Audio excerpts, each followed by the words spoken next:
Hello and welcome everyone to this edition of Triggered and True with myself, Brian Freise, and with Laura Duncan. And today we're going to be talking about something that we brought up briefly in our last podcast about the concept of protectors. So I'm going to start off, Laura, asking you a few questions about what the heck are protectors in the context of emotional health? They're the things that we use as coping mechanisms in order to be able to feel safe when we're emotionally not doing well. And so we pick up these protectors in our early childhood development and we continue to use them for the rest of our lives. They obviously can change context a little bit as we get older, but they're still going to have similarities of what we use to protect ourselves when we were children. When you say a coping mechanism, I think another way to look at that would be something we're using to avoid. Yeah, definitely avoiding pain for sure. And it's the thing we don't want to deal with. So we protect ourselves with protectors because we don't know either how to deal with pain or we don't want to deal with our pain. So some of these coping mechanisms or protectors can be very simple, and some of them can be quite elaborate.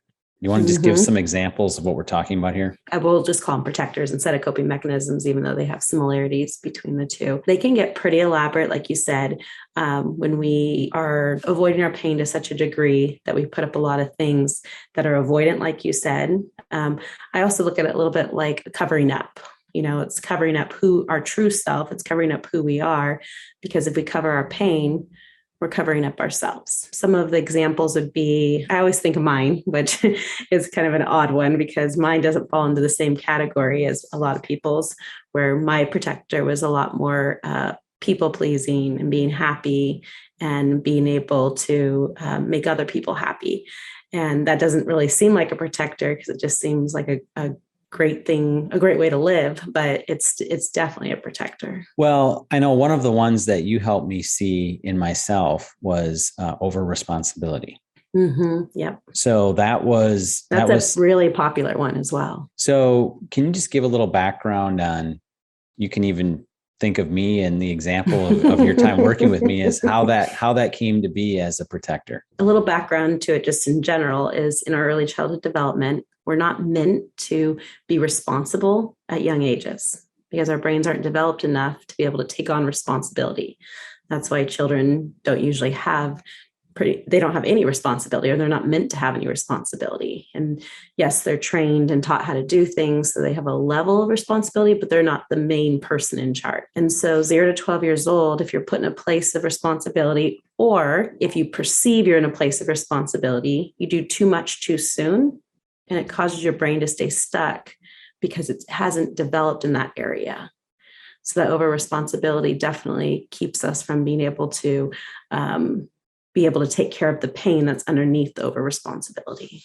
For me, another one was performance. I'm sure that's a common one. Men in general, their biggest unmet need, when we talked about the 10 gifts, is usually not feeling like they're enough. That's one of the number one gifts that are absent in a lot of men.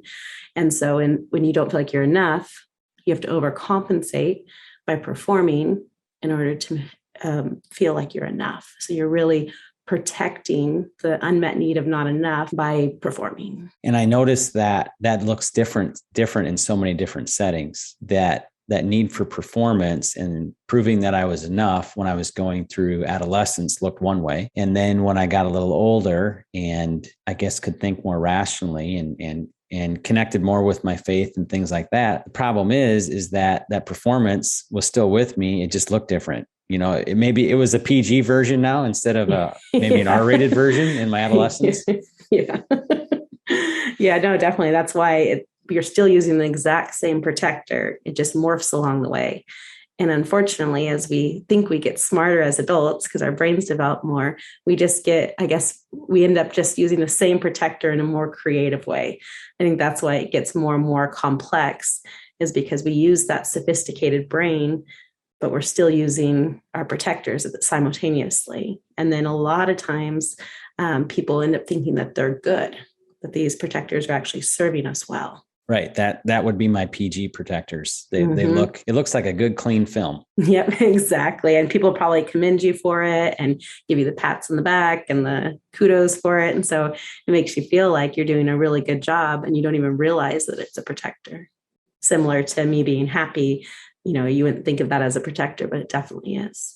Yeah. So we're talking about ones that society might deem as favorable. So for performance, it could be that you do really well at your job, like you really kill it at your job. But the problem is that you're getting your identity from what you're doing, not from who you are. But other times, and then another one for mine is exercise. Exercise has definitely been a protector, but some of these protectors are not necessarily looked at very favorably by society. So some of them could be alcoholism. There could be other issues. What are some other things that you would look at that would be more of it from the negative standpoint? Addictions for sure. Self-sabotage, where people are sabotaging their life as a protector. It looks really bad, like people are just blowing their lives up, but it's really a protector. Similar to how performance looks good, people sabotage their lives because they're trying to actually avoid their pain. So it's very important that people they do not connect shame to this, because it's really them doing the best they can with what they know. Exactly. The best they can to take care of themselves, because in many cases, they don't know what they don't know. Yeah. And they're trying to take care of themselves the best they can. Can you just elaborate on that? Yeah. So I kind of look at our protectors kind of like a blankie. They make us feel safe. They're familiar to us. Even if they're ones that hurt us, we still are familiar with them. And so they're like a safety to us. And when we were young children, we were trying to find ways to protect ourselves from our environments. And that can be varying degrees of either from an abusive home or a home with needs not being met, because both of those are going to play into how we're trying to protect ourselves. And so just being able to recognize that those protectors that we had, like you said, we were doing the best we could, either because it was modeled to us, or we took on these different ways of keeping ourselves safe in situations that were unsafe. And so I never want to tell somebody, like you're saying, with shame, I don't want to ever tell someone, just stop doing that. Just, whatever it is that is your protector, just stop doing it. Because we have to be able to take care of what's going on underneath it. The reason why the protector was there in the first place, versus just ripping it out of people's, hands. Even addiction, even things that are negative towards us, I still don't want to just tell people stop doing it, because it's not taking care of the true pain or the true need. Yeah. And that kind of leads into my next question. But before I get to that, I do have a question. I want to follow up on what you just said, but I want to, not that I want to gender stereotype, but we kind of picked on men a little bit on what was their, yeah, totally. What was their common, need that was not met, and the thing they're trying to cover up. And you said enough. What is there a female version of that? Yes, don't worry. We'll pick on women now too. I think, again, this isn't just like men don't always struggle not feeling enough. It's just a common one. For women, it's the not being heard. It's a very common for women, as you see it come out in marriages, especially, but in most areas, women don't feel heard. So they're constantly trying to have a voice, constantly trying to have rights and, be able to stand up for themselves, because they didn't feel like they were heard in their early childhood development. So men, remember that. Keep that in mind. No, it's true though, because it's really discouraging. I mean, both of them are discouraging. All of our unmet needs are discouraging, because, it's you could be the perfect, as men, you could be the perfect hearer. You could be the person that leans in, that asks reflective questions, does the whole process. But if it's an unmet need, it's not going to be met. And so it is a little discouraging, but it's also encouraging to know what those unmet needs are. And as we've learned, and you can go back to listen to the 10 Gifts podcast, we can get those needs met. Even if they weren't met in early childhood development, those needs can still get met. God created a process for us to be able to get those needs met at any point in our lives. Jumping forward to what you talked about in the protectors, and you say you don't tell people to get rid of them right away. I remember that is something you definitely told me. I think about 6 months into working with you, you said you saw the systems I had built. You saw them. You saw what I had constructed in my life to take care of myself. And you said you couldn't dismantle that right away. And that's kind of what you just said a few moments ago. So if you can just take that a little deeper. Mm-hmm. Yeah. So, I mean, even when you were just saying, like, you knew the systems I was, using and everything, I actually get like the sense of like being proud of you for creating those systems to take care of yourself. Even though they may not serve you well, they were systems that you were very creative in, and being able to use in order to be able to be okay until you had better solutions, better things that you could use instead. He was saying how, it doesn't seem like a great system at all because it's exhausting, hard to maintain. And that's something that is really important to recognize with protectors. Our protectors have to be manually maintained, where when we connect with our pain and we bring comfort to it, or our unmet needs, we get our needs met, it becomes an automatic process that we don't have to maintain manually. And that's one of my favorite things about the healing that takes place that allows us to let go of our protectors, because we don't have to constantly try to maintain our system in order to feel okay. What you said about the manual thing, I remember shortly after learning some of the things that you were teaching me, having kind of just this epiphany of like, there's like this whole other way to live, alternative to the way I've been living. It's like, that is just so light and airy compared to the incredible pressure that I had on me. It felt like, pretty much 24/7. So, yeah. I mean, the protectors that we use to help ourselves end up destroying us. So this concept of not getting rid of them right away really kind of goes against the grain, a lot of what we're taught, and a lot of where the focus is when people are trying to do self-improvement or whatever. So can you kind of just elaborate a little bit on that? Well, the primary reason that people usually want to get help emotionally is because they feel like something's broken or wrong and they need to fix it. So we already from the get-go are not going to be okay with our protectors, and we're going to try to get rid of them as fast as we can because we're trying to fix ourselves as fast as we can. And shame ourselves in the process. Exactly. And so that's why most people's healing emotionally ends up coming back or being temporary or not being able to sustain it, because we actually haven't gone back to the beginning of where this coding first started happening and started to infuse early childhood development with proper protectors that are actually going to meet our needs and bring comfort. And so we're going back to not only help us not have these protectors, but we're going back to meet the need for the very reason that we had the protectors in the first place. So a lot of what we're trying to do when we're addressing these things is we're trying to white knuckle it. Well, we're either doing nothing because it's a positive protector, or it's viewed by society as a positive protector. So we're just praised for it and pour it on, and we do more and more and more. Yeah. But if it's a negative one that's viewed negatively, in a lot of cases, when we try to get rid of it, we're just kind of white knuckling it, like, oh my gosh, I'm going to try to do this. And your approach usually comes so back. Much different. Yeah. Yeah. So much different. And there's no shame connected to it. In fact, there's actually a celebration of you did the best you could. And now let's be able to actually have true protectors come in. When you say true protectors come in, what do you mean? So true protectors would be what we needed in our early childhood development. It's going to revolve around the 10 gifts, our emotional needs. And then it's also going to be revolving around compassion, nurture, connection. So can you explain how our protectors are often connected with our triggered responses of fight, flight, freeze, and fawn? Yeah, no, that's a really great way to kind of see what your protectors actually are, because you're probably curious listening to this, wondering, okay, well, they've mentioned a couple of protectors, but I don't know what mine are. Well, your triggered response, when your amygdala is engaged and you're in that fight, flight, freeze, or fawn, it's kind of going to show you what you're using to protect yourself. So for example, my go-to, especially in my early childhood development, was fawn.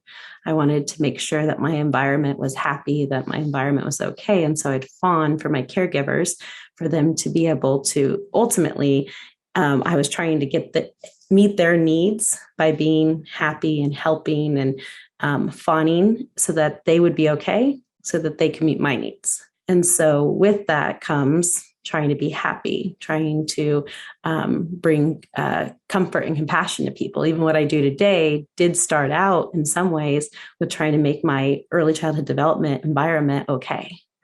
And so my protectors are going to come into alignment with my triggered reaction. So a lot of people that have the fight response, they usually are going to have more of the self-sabotage I talked about, or the addiction, or they're going to have more of those coping mechanisms to compensate for the big feelings that come up.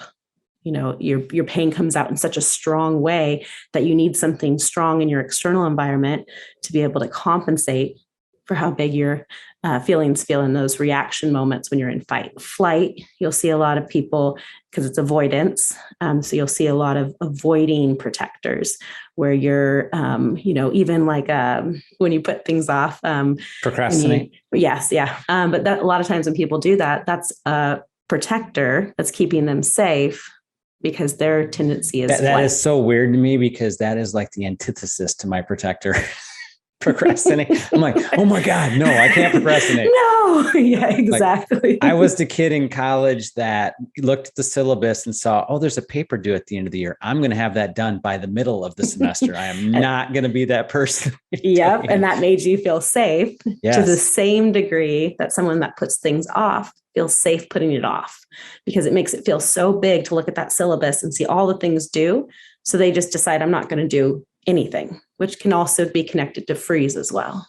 Talk about amping up your ability to have empathy, not only, for yourself, but then empathy for others, because you realize the procrastinating person is not just lazy. No, they're not just irresponsible. There's a reason.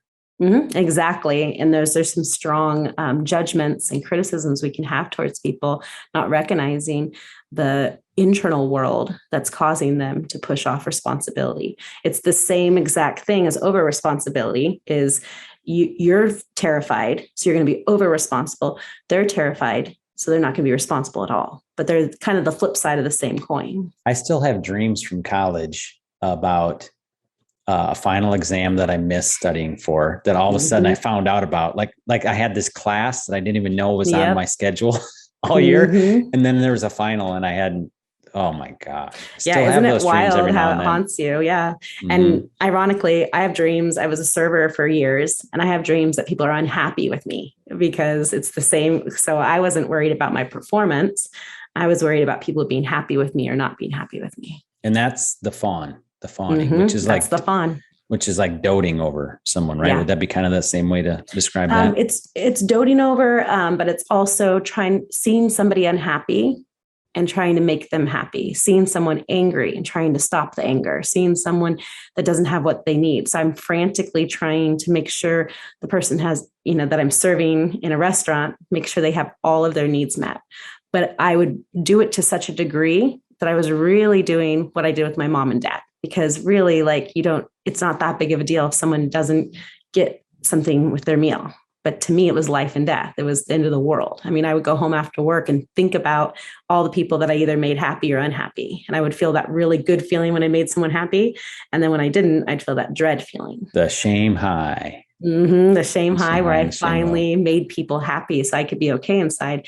And again, that sounds so good. I actually got like server of the year award and everything. So it's like, it looks so good. Just keep pouring gasoline on that fire. You're right. I know, exactly. But really, I'm frantic underneath it. And that's why those dreams are coming out, because, of the franticness. Yeah, there's a little girl that's really scared. Mm-hmm. And then you end up compromising yourself and not being true to yourself because you're trying to make people happy to that degree. Same as overperforming, same as over responsibility. You're trying to be okay by doing, and we'll never be okay by doing. So as you were describing fawn, I'm recognizing that my 10-year-old does this, and I hadn't connected the dot as well. That's actually really true. I've met her before. Yeah, definitely. So. Yeah. But again, it looks so good. Like, she's so sweet. Well, sweet, right? Yeah, exactly. And then you're like, wow. And then you I have a daughter like that as well, where she does everything right. And so you're just like, she's doing it so good, but we're not actually seeing the pain behind it because it's such a nice package. So how do we help them? How do we help those fawners? How do we help? Really, it's not just them. It's anyone. Yeah, exactly. It's any of us. How do we help ourselves? Yep. But then how do we help our children and others that we see operating out of these protectors? So like we said before, not ripping it away from them, not trying to get them to be more honest or to do more, to do less. Anything that we try to do is actually just going to make it worse, because like you said in the beginning, it's connected to shame. And shame is going to say, we have to fight more. We have to flight more. We have to freeze more. We have to fawn more. We have to do these things in order to be okay. Even though there are triggered responses, it's our response trying to be okay. So if we're going to help other people and help ourselves, it's going to come from being able to explore the pain that's behind the protector, behind the triggered response. So remote control exercise of being able to recognize when we're in those places, being able to recognize what's happening, and then to be able to take care of the pain underneath it. Well, I can grasp how to do that as a 46-year-old. How do I help my 10-year-old do that? Like you said, I said, you can't just be able to tell her, you don't have to make daddy happy or mommy happy. You don't have to do that, because she's not going to be able to stop. That's just her go-to. And in fact, she'll probably get frustrated because this is the way that she has felt belonging, connected, loved, all the different emotional needs. And so instead, being able to see it as a trigger. So the same as if one of your kids is more in fight. So they look, they're frustrated, they're, having a hard time, you would go to them and say, hey, what's going on? So being able to see the fawning happening and see it exactly the same way as if she was throwing a fit. What would you do if she was throwing a fit? And you would go to her and you'd find out what was underneath it, what was her pain, and you'd help bring comfort to it, nurture to it, so that she wouldn't have to fawn. Maybe help them find that soft emotion. Yeah, to be able to get to the tender emotion that's causing them. She's probably feeling scared that if you guys aren't happy, she's not going to be okay.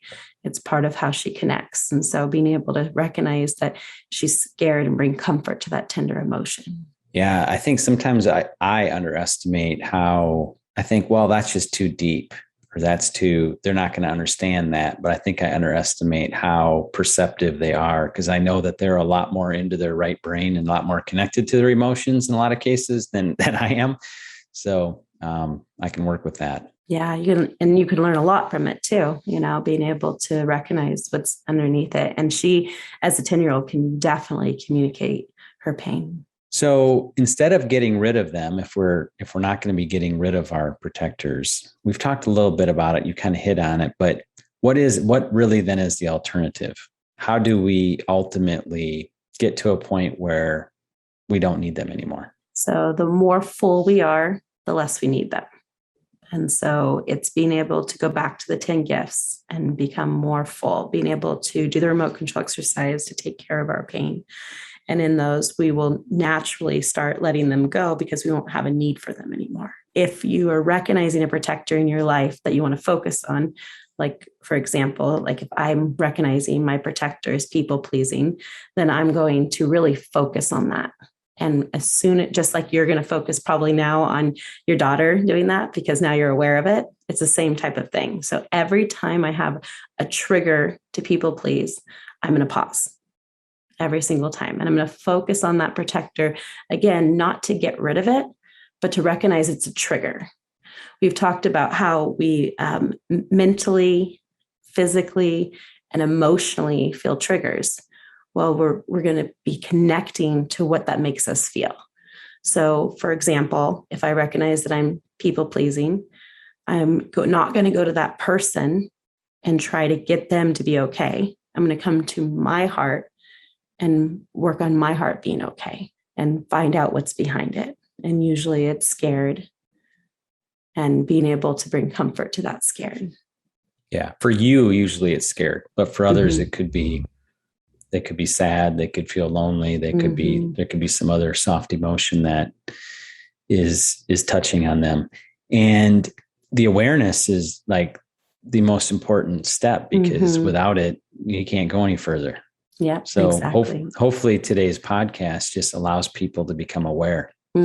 Yeah, exactly. And again, to be patient with yourself as you are becoming aware, so that you aren't just trying to get rid of it. Sometimes when we find out what the problem is, our knee-jerk reaction is to fix it. Right. White knuckle it. Yeah. So you mentioned to me that one of your one of your protectors was actually happy. Mm-hmm. So I didn't really understand what you were what you were saying when you said. What does that So I'm like, mean? what are you talking about? So Yeah. So if I saw somebody unhappy in my early childhood development, I would want to, my nickname was actually Beamer because I would smile all the time. And I was actually trying to, in smiling, I was trying to get others to smile back, to mirror back to me happiness because they looked unhappy. So if I was happy, I can make them happy. But we all know that happiness is an inside job.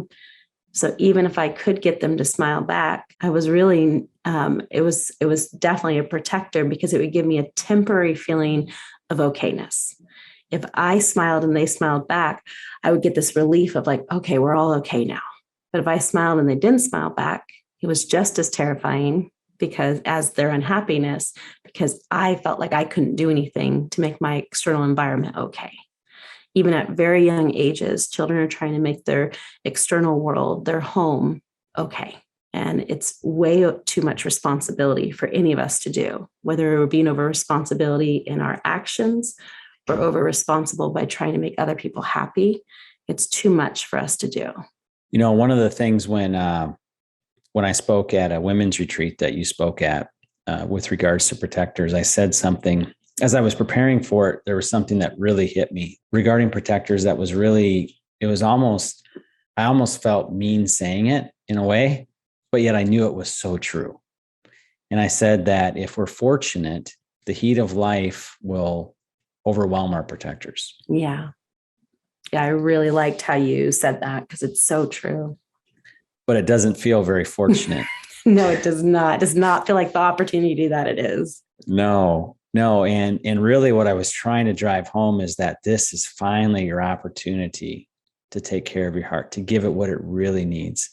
And it's not the protector's fault. Again, that was you doing the best you could with what you knew. It wasn't their fault. We can even thank them for what they were able to do. They kind of filled a gap while we were waiting. And then you said something in the master course. You alluded to it a few minutes ago when we were talking about how much energy it takes to maintain this world that we've created to try to take care of ourselves. That's not really taking care of ourselves. It's exhausting. And in the master course, you really spent some time going into how it takes a lot less time to actually bring the comfort. Exactly. And a lot less energy. It's very true. It's just that we don't know how to do it. We don't know how to do it. And we're avoiding the pain that comes with it. So like you said, when the pressure's on, when the heat gets turned up in life and we feel that, we want to push it away. We want to blame it. We want to avoid it. And to fully embrace that heat, embrace the discomfort of it, and be able to take care of it, like I said, is so much less energy than trying to avoid it. Avoidance takes a lot of energy. So when I was talking about the heat of life, what I was referring to is that eventually the pain can get so intense that you just can't manage it anymore. And, for me, that happened when our I had a family issue, I had a work issue, I had, a whole bunch of issues kind of collide at one time. And it just got to be so overwhelming that, I ended up in an emergency room. And there was nothing, it was the most grueling experience of my life. But looking at it now, in hindsight, I recognize it was the best experience of my life. It's allowing me to live and explore aspects of me that never would have been able to before.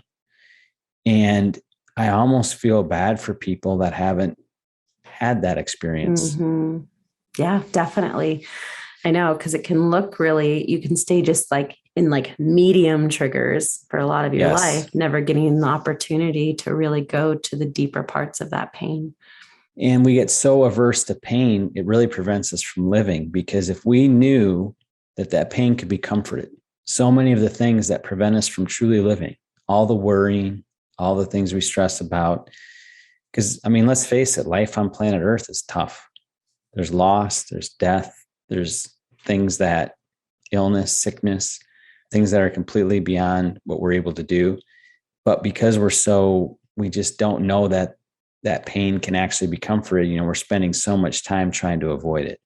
and energy trying to avoid it. But if we would just kind of, what I say, turn in the direction of the skid and then realize that, we don't have to build up all these walls. We can actually bring comfort. And for me, that's what the compassion method is all about.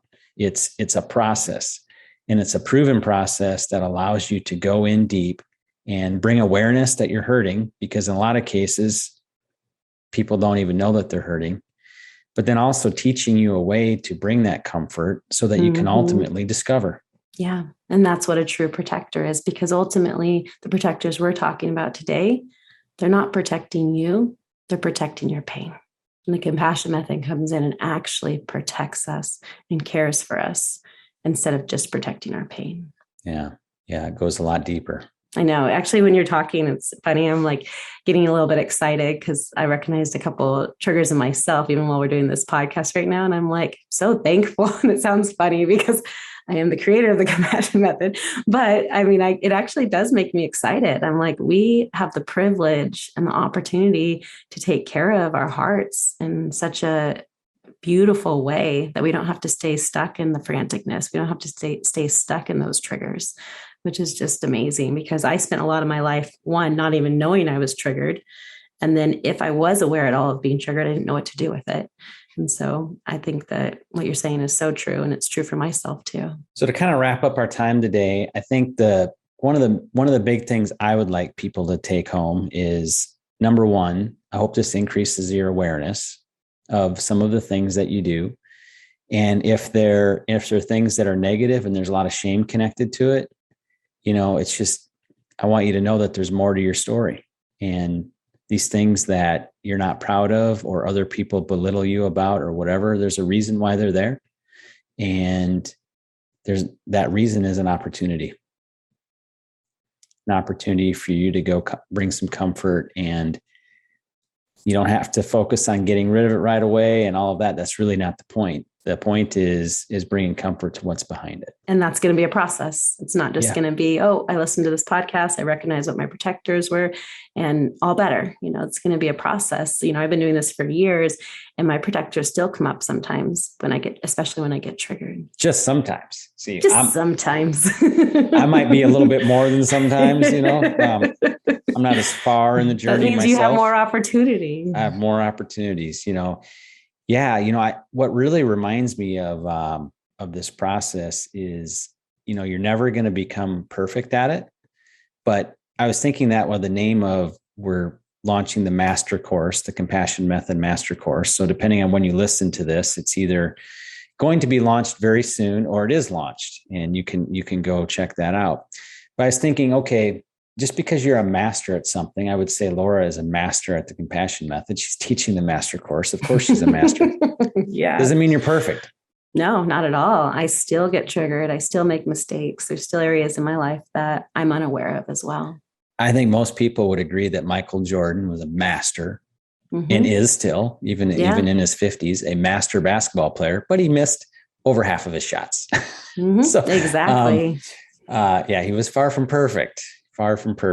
So, yeah. And I know sometimes, even as you're, everyone's on their own emotional journey. If you're listening to this podcast or you listen to other podcasts, sometimes we can get overwhelmed by it, but just recognizing that that you're worth spending the time to connect with. And it really is a joy if we stop avoiding the pain and we start recognizing that the more we feel our pain, the more comfort can come in.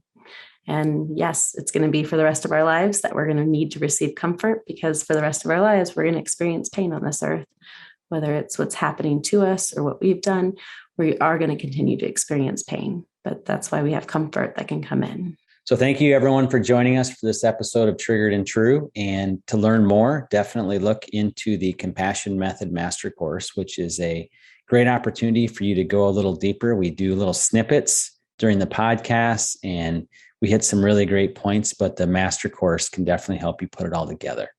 And for those wanting to go a little deeper on this journey and bring more and more comfort to their pain, that would be a great way to do it. And of course, discover who they really are. Anything you'd like to say in closing, Laura? Just being able to become aware and then be patient with yourself in the process of finding out the areas that we're protecting our pain. So thank you for joining us for this episode of Triggered and True. If you'd like to learn more about Laura and the Compassion Method, we encourage you to follow Laura on Instagram or Facebook. And also, Laura has created a great resource that she calls the Compassion Method Master Course. And that can be found at compassionmethod.net. Thank you again for joining us. And until next time, goodbye.